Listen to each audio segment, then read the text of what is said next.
রহস্যময়ী রূপ, অসাধারণ অভিনয় ও কঠোর পরিশ্রম দিয়ে শুধু বলিউডেই নয়, হলিউডেও নিজের শক্ত অবস্থান তৈরি করেছেন সাবেক বিশ্বসুন্দরী প্রিয়াঙ্কা চোপড়া। পর্দার এই অভিনেত্রীর রোম্যান্স তো সবাই দেখেন, কিন্তু বাস্তব জীবনেও যে প্রিয়াঙ্কা চোপড়া আর নিক জোনাসের কেমিস্ট্রি দুর্দান্ত তা আবারও প্রমাণিত হলো। এক সাক্ষাৎকারে ব্যক্তিগত জীবনের এক মধুর স্মৃতির কথা প্রকাশ করেন তিনি। পর্দার আড়ালের এই মিষ্টি মুহূর্তের গল্প শেয়ার করার পর থেকেই যেন খবরের শিরোনামে রয়েছেন এই সুন্দরী।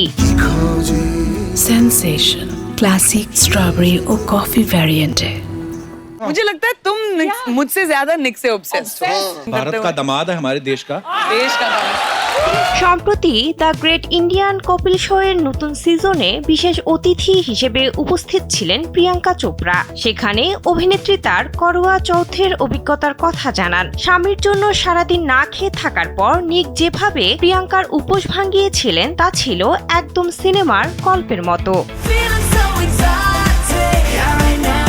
করোয়া চৌথ হলো একটি ঐতিহ্যবাহী হিন্দু উৎসব। প্রধানত ভারতে বিবাহিত নারীরা তাদের স্বামীদের দীর্ঘায়ু, মঙ্গল এবং সমৃদ্ধির জন্য সূর্যোদয় থেকে চন্দ্রোদয় পর্যন্ত কঠোরভাবে দিনব্যাপী উপবাস পালন করেন। নারীরা সন্ধ্যায় আচার অনুষ্ঠান পালন করেন, এরপর চাঁদ দেখে স্বামীর হাতে পানি পান করে উপবাস ভাঙান।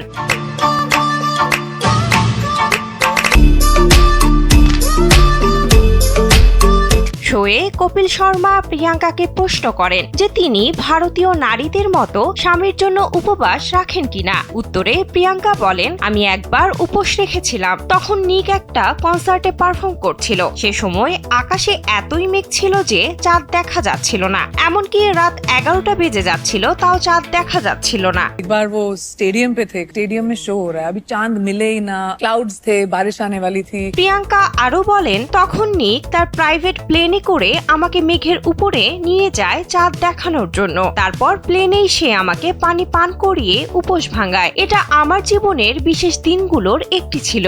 अपने प्लेन में मुझे क्लाउड्स के ऊपर लेकर गए और वहां पे সিনথিয়া আক্তারি, কালবেলা। व्रत तोड़ा।